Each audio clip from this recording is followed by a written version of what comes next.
Quel est donc le chemin qui nous conduit en Christ? Ou comment recevons-nous la lumière de la vie? La réponse sera tout naturellement et brièvement celle-ci. Pour avoir la lumière, il nous faut avoir la vie. Cette lumière est la lumière de la vie. Elle est le produit de la vie. Toute lumière divine, toute vraie lumière de Dieu est une lumière vivante. Ce ne sera jamais une lumière théorique, ni une lumière purement doctrinale. C'est une lumière vivante. Et comment recevons-nous cette lumière de vie? Nous sommes dans l'évangile de Jean, mis très fortement en présence de ces deux choses. Christ en nous et nous en Christ. Le Seigneur nous a donné pour nous faire comprendre cela une illustration magnifique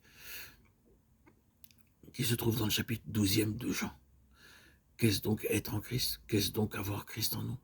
Qu'est-ce donc être dans la vie, dans la lumière? Qu'est-ce donc avoir la vie et la lumière en nous? Nous le voyons dans le chapitre 12 de Jean. Il y a la vie dans ce grain de blé, mais ce n'est qu'un seul grain.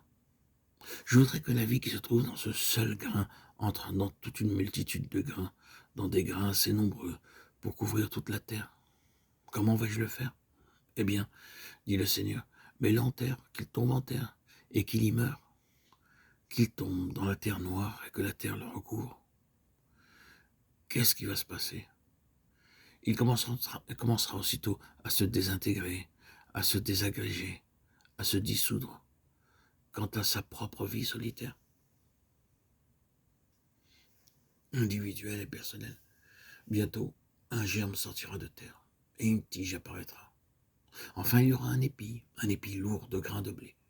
Et si je pouvais réellement voir la vie, et regarder dans ce grain de blé, je verrais cette même vie, qui était dans ce premier grain, se trouvait maintenant dans chacun des grains. Je sème ensuite cet épi, je sème ainsi peut-être 100 grains, et j'en aurai 1000 ou 10 000. Je les sème encore, et ils se multiplieront 100 fois ou 1000 fois, jusqu'à ce que la terre en soit remplie.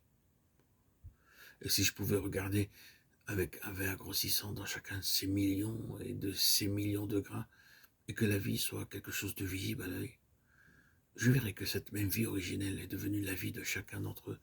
C'est la réponse. Comment cette vie entre-t-elle en nous, cette lumière de vie? Le Seigneur Jésus dit qu'une mort est nécessaire, une mort à ce que nous sommes en nous-mêmes, une mort à notre propre vie, une mort à une vie vécue en dehors de lui. Il nous faut descendre avec lui dans la mort, et là, sous l'action de l'Esprit de Dieu, en union avec Christ enseveli. Il se fait une transmission de sa vie en nous. Et lui-même ne réapparaîtra plus, semblable à un seul grain de blé, mais comme multiplié en chacun de nous. C'est le miracle qui se reproduit chaque année dans le domaine naturel. Et c'est exactement le principe par lequel le Seigneur entre en nous. Nous voyons combien il est nécessaire pour nous de cesser à avoir une vie en dehors du Seigneur, d'abandonner entièrement cette vie qui est nôtre. C'est une crise, pour commencer une crise véritable. Il doit tôt ou tard y avoir une crise. Je n'ai pas connu cette crise, diront quelques-uns d'entre nous. Ce fut pour moi une chose très très simple que de devenir un chrétien. J'ai simplement été enseigné lorsque j'étais enfant ou bien à un moment donné. J'ai simplement exprimé ma foi personnelle dans le Seigneur Jésus d'une manière ou de l'autre. Et à partir de ce moment-là, j'ai appartenu au Seigneur. Je suis un chrétien. S'il en est ainsi, votre chemin est-il comme une lumière brillante dont l'éclat augmente de plus en plus jusqu'au jour parfait? Avancez-vous dans la plénitude grandissante de la révélation du Seigneur Jésus? Oui. Avez-vous un ciel ouvert? Dieu en Christ se révèle-t-il à vous dans une merveille et une plénitude toujours plus grande? Oui.